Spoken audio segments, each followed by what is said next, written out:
So, Greg, you're all right, man? I haven't seen you much lately. I bump into Giraldo once in a while at the cellar or somewhere else in the city. We just kind of cross paths, but I don't see you nearly as much as I used to. Yeah, no, I'm good. I'm good now. But I went off the. I have my little substance issues, and I went off the rails again for a while. Oh, shit.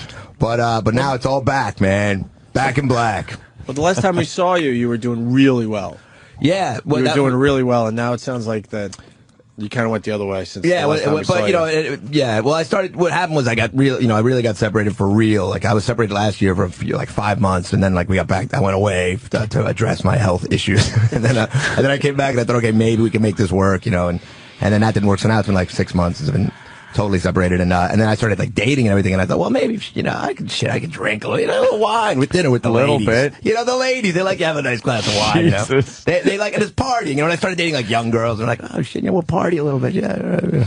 Till like 4 days later, is this the first time you went through swatting at robots? Wait, slow down, Patrice. So wait, it starts with a little wine, and then 4 days later, this really happened. I was laying in bed with this girl, and she said, "You're really not, I don't think you're as bad as you think. You're not that bad. You're just not that's bad. You just say all this shit about being a drug addict, but you're not. You're going through a hard time. Like, okay, all right, whatever." And we're laying in bed in this hotel room, and I've been like partying constantly. She falls asleep, and I'm still going and going and going, and then I start being attacked by all this shit. Like things are flying through the air because I hadn't slept, and there literally were these like robot things in the air with like laser beams in their eyes. Holy shit! And I thought, holy fuck, this was like the beginning of the end. This was this last stretch here where I thought that's it, and I'm losing my fucking mind. And I sit up and I'm swatting at these robots that are flying through the air at me, and she sits up and she goes, "What the fuck?" What the fuck? She starts crying. She's just crying. Oh man, that must have freaked you out even more. Yeah, that was good. But I showed her. What did you say to her? I showed her. Did you edit yourself? I said, there's all kinds of shit. There's people there. There's people in the corner. She goes, there's no people there. What are you talking about? I go, there's people. Go talk to that person. It was very. Oh my God, you are bad. Yeah. Oh, okay. Or you want something else besides the alcohol? Oh yeah. Come on, alcohol can do that. You'll pass out and throw up before you see robots. You know what? Somebody should jump over and beat you in the head. Like that was a great alcohol doesn't do that. That's why I wanted to ask that question. Pass out and throw A up. nice glass of Chablis made him. Chablis. I have a very low tolerance. I understood that alcohol, but I wasn't. I don't know. Too much vanilla extract, Greg? What's that? Right. Yeah, Too much vanilla I didn't even know extract? that there was that much vanilla extract in that creme brulee. I put too many creme brulee. I had a diabetic. Was it Coke? Do you find yourself to be funny? There's Coke. There's all kinds of things. What's that? Do you feel like what drugs do to you on ruin everything? I mean, it makes you much less funny, much less creative, much less everything. It's a fucking total self-destructive nightmare. But booze at first, again, you're like, I'll stop drinking. Then after enough months go by, you start drinking a little bit, and you're like, you know what? This did make me funnier. Now that I think about it, and you get a little looser, you're funnier for a while. But then, shit, it all fucking. Then the line is crossed again. Then you're standing on stage, staring out at the audience, just staring at you. Like sometimes, that was the final night when the crowd looks up at you and they just have this look of horror, and you try to look around to see how obvious it is to people, and you see like a girl that looks kind of fucking anybody that looks kind of compassionate. They look out and they're just like, oh fuck, what's going on here? No! And then you just get like heartbroken and self-hating. What were you just unraveling on stage? A little bit, a little bit. Meltdowns, man, it happens. Yeah. God damn. But you can't be I had a meltdown, but I'm not famous. And it's nothing worse than not being famous and having just like a meltdown, like it's all coming apart. Yeah. But it's really not built. And I'm not saying you, it's just, you do get those things where you just, what's it all about? Moments. Yeah. Well, nobody gives a shit in somebody's face. Yeah. Like, no, all we like about you is that you're kind of likable and fun. If you're going to be a fucking mope about it, beat it. Yeah. Get the fuck out of here.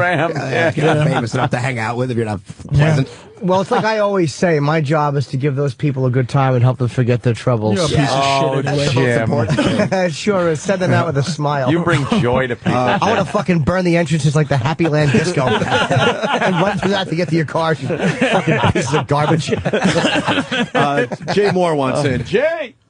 Hi, boys. Hey, Jay. Hello, We got Mr. Mohr. Greg Giraldo in studio. Yeah, I know. First of all, I want to tell Patrice, that guy you said is a great impressionist. I still haven't heard shit from that guy.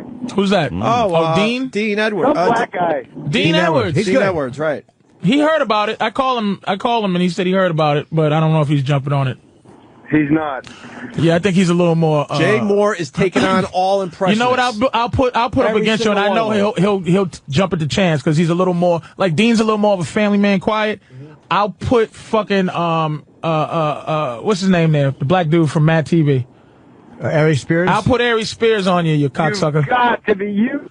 No, Aries Tell him, Jay. Spears. Tell him, Jay. I'll put him on you. At least he'll challenge you. At least Aries will go up against you. Oh, my God. Okay. Wow. How about Rob McNaughty, you motherfucker? I'll put him on you. That's like Muhammad Ali fighting fucking George Chavallo. Jay is really fucking good, man. Hey, Colin, do you have any advice for Greg? Because Greg is here and he looks up to you a lot. Advice for Greg: stop slipping, stupid. Jesus Christ! You know, sobriety days are a lot easier when you put them all in a row. That was pretty. That was pretty deadly. Hey, Greg Giraldo. Yeah, that is good. That is really fucking good, man. Greg, for real, take it from a guy that slipped twice. God damn, it's so much easier when you do it in a fucking...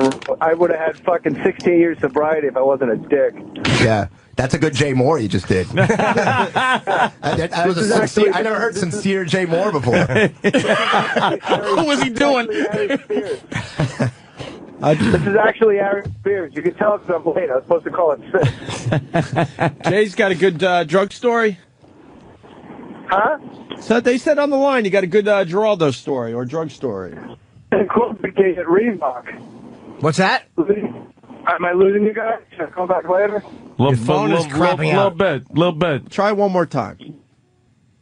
Yeah, his phone is Oh, on. man, that might have been the thing he was going to say that was going to save my life. That could have been it. Imagine. Change the world right there. This Oops. Colin is uncanny, though. I want him to do Colin all the time. Holy shit, that was real solid. Has anybody surprisingly been there for you? Like, is it anybody that's really helping? Like, fucking Greg, come on, man. There's a lot of people that help, but the thing is, the people that know, the people that have the problem, know that there's nothing that anybody can really do until you're at something has to happen that magically you just and that kind of did. It's kind of fucking surreal, but I think I had one of those like little crazy moments, moment of clarity. Not even a moment of clarity. I took a bunch of acid at one point because I thought, okay, how about this? Maybe just hallucinogenics, I could just do that. Holy shit. Because if I don't drink, then I won't get to the other shit. But if I just do the last, and that'll help me see. And so on acid, I saw what alcohol actually did to me. And I saw this, like, my body, like a reflection of my body. And I saw the shit going through my body and killing me. And then, and I'm like, it became so clear that I was powerless. Like, it became so clear. And the next day I got up and started getting fucked up again. So, it's not logical. It's not rational. Something crazy. Wow, how could you take acid with so much shit going through your head? I know. That's what people said. Don't do that because you'll. But apparently some people have done that and cured themselves just from that because that clarity enough, just that sense of like what it does was enough. But you never know what was going to, Why don't you just take some salvia and fucking get on a plane somewhere? With some what? Salvia? You never heard of that? A little salvia? That little, it's that fucking, the Brazilian root or something? It's supposed to put you in a, no, it's supposed to be, put you in a state of complete hallucinating for a few minutes. Really? Look up on YouTube. People who are in salvia trips or whatever. Yep. They're out of their minds. Really? They're out of their fucking minds. We did a whole bit on that. Yeah, absolutely. Jay's back. Jay Mohr. Sorry, guys. There My phone crapped out as I was driving to the set of a major motion picture. Oh, cool.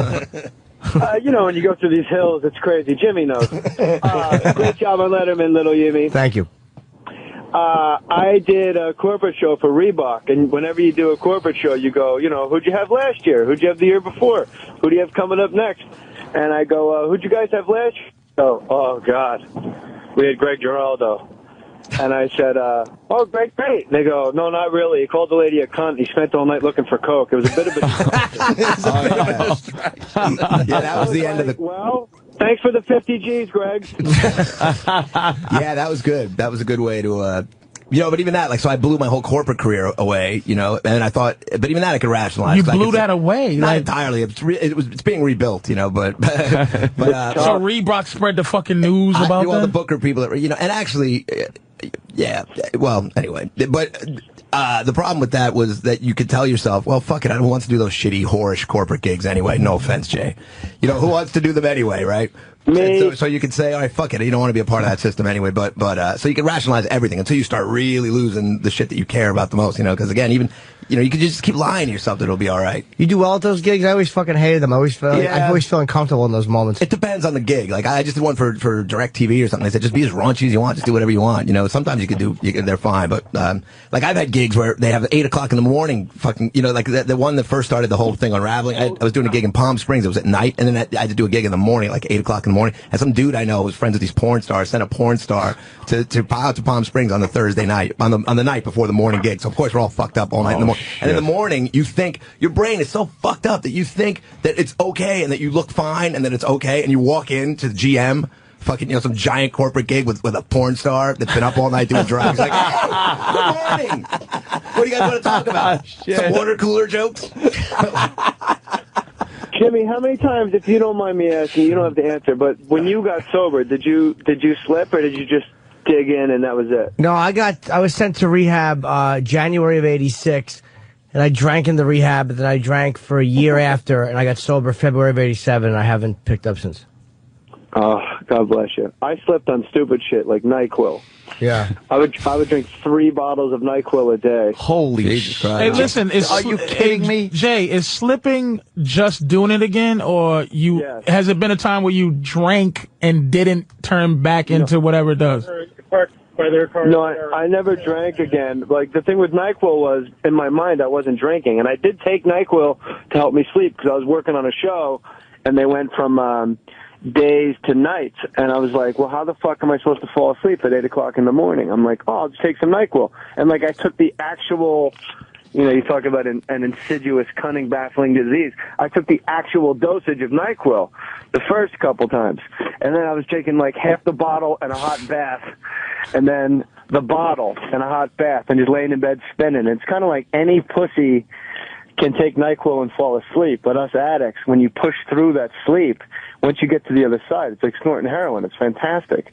Greg, if you're going to go out again, I highly recommend Nyquil. No, you know what did it for me? And I never really bought into that fucking accidental bullshit when people like in rehab say, and then I went to the dentist, and then the next thing you know, I'm sucking cocks for crack, you know. But that is actually what happened in a way. You know, I thought a little bit, you know, I went to the dentist and I got nitrous, you know. And of course, like everybody else, they go, let us know, does that tingle at all in your hands? Let us know. And you're like, fuck, if it's because then we got to scale it back. Like, no, as soon as I feel the tingling, you know, if you feel any sensation that it's something that's doing something, like fucking ramp it up. In fact, I actually had the guy. I kept telling him I want more and more and more of it. It's got to get higher. I go, I don't feel anything. And he says, they kept moving me in rooms closer to the tanks. You know, they had like a master system somewhere. So he goes, next time ask for room 4. It's right up against like where we actually, so it has to travel less distance through the tubes or whatever.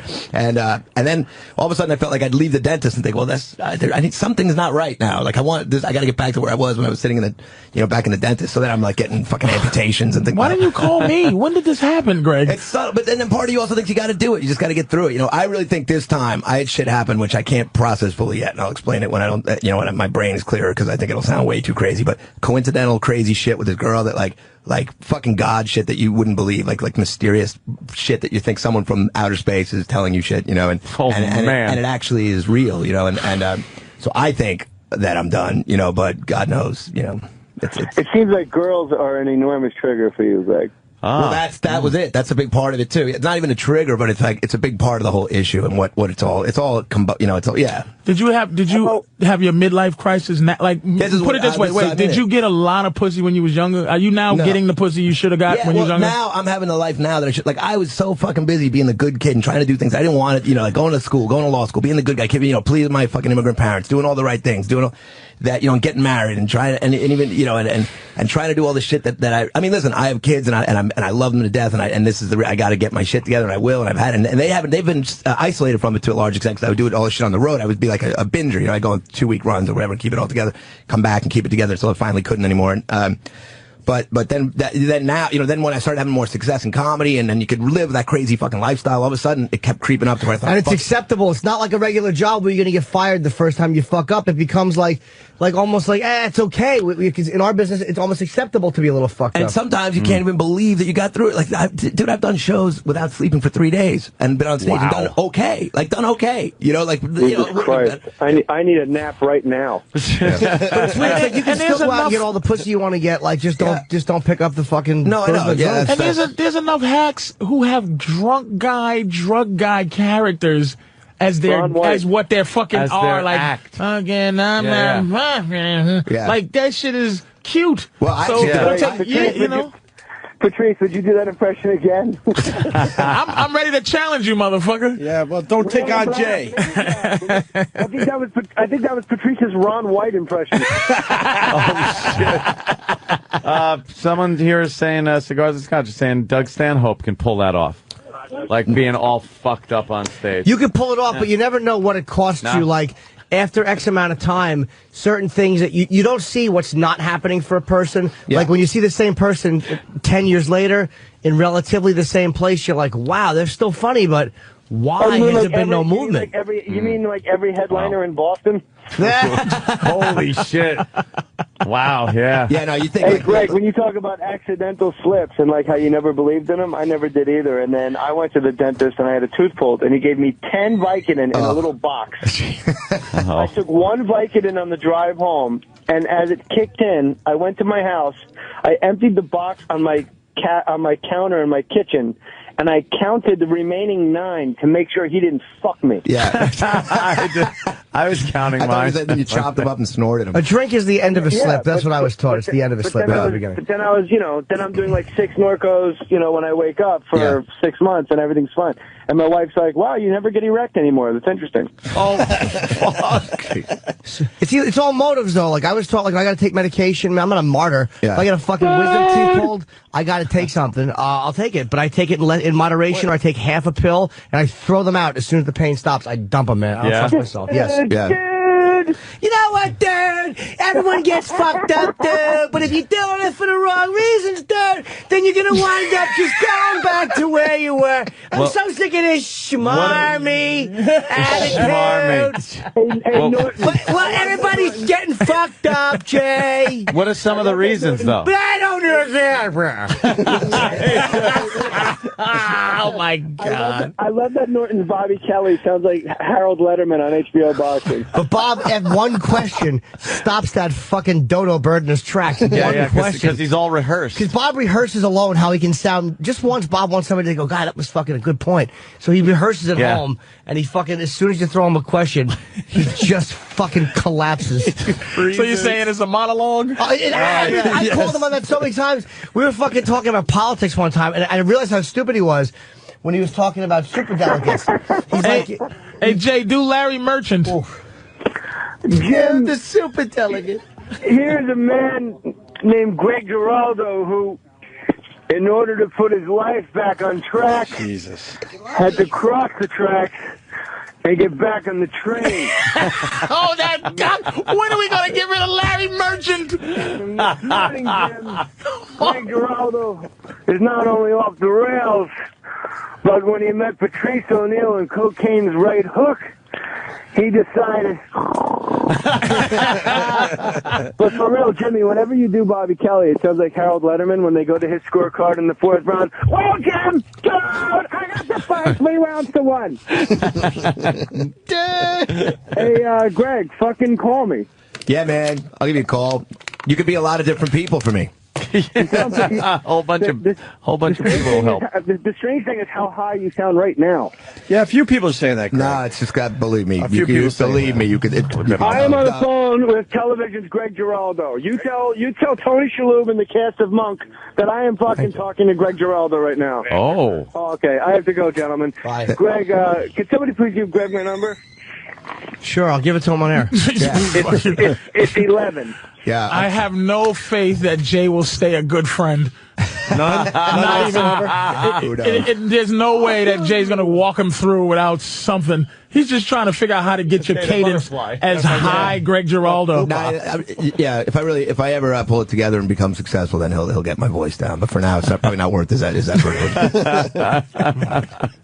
I once I was flying to do this fucking college gig once, and I'd been up and I was totally the paranoia that kicks in, and I thought everybody around me were agents that were out to get me. And it sounds crazier to people. It's temporary insanity, and then it passes. It's temporary whatever you call it, psychotic schizophrenia, whatever. You start hearing people, and I thought, and this one guy starts speaking to somebody in an Australian accent. I'm like, fuck, it's international. It's an international operation to find me. And I went and sat down next to the guy, and could you imagine when I landed, the cops were there. They said, you're acting very erratic on the plane. Oh, wow, really? By then I'd eaten all these sedative type of things, so they actually let me go. What did you say? Like, I've been up for a few days. I had some family trouble. Stressed. And they said, "Are you on any substances?" And I said, "Well, I took some Xanax, because that's old state. And they go, "Do you have a prescription for Xanax?" And I said, "No, actually, I don't. But it helps me. A friend of mine gave it to me. Knew I was scared of flying. And they go, we could arrest you right now for your behavior and for being on a substance you don't have a prescription for." And I said, "Well, I don't know. I hope you don't." I hope you don't. I would have challenged him. You should have poked him in the chest. Yeah. So go ahead, pig. Go ahead. Blood test me, motherfucker. Take me in. Yeah, but that, What'd you do? You sat next to the Australian? oh, fuck. I sat next to him and talked to him. And I could you imagine what this fucking, and then there was this, like, Indian woman sleeping behind me, and I kept looking between the seats. I'm like, and I was writing, taking notes about all this. And I have these notes. I can read this shit. It's like the rantings of a madman. Dude, that's a fucking one-man show. Oh, it's unbelievable. I go, they're so clever to put the woman pretending to sleep behind me. She's pretending to sleep, but she's listening the whole time, and I stick my head and I look He's like John Doe from Seven. That fucking right. This Greg is fucking. Oh man, and if you if you shaving off his fingers, beautiful mind. If you don't sleep for a couple days, a beautiful mind guy. If you don't sleep for a couple of days, even if you don't do any drugs, like you go fucking nuts. Like I've been with people, these like girls that try to help you, and so like they're so sleep deprived at the end either, too, but they haven't even done any drugs or anything, and they're just like fucking frazzled and crying. Like Jesus, where did it all go wrong? Don't you love all the fucking codependents that fucking rush in? That's great. Yeah, it's a lot easier to meet girls when you've been up for 4 days and you can't even talk. But then you try to be well, never mind. Well, you always know the ones that were attracted to you at that time are fucking. There's problems there. There's problems. Yeah.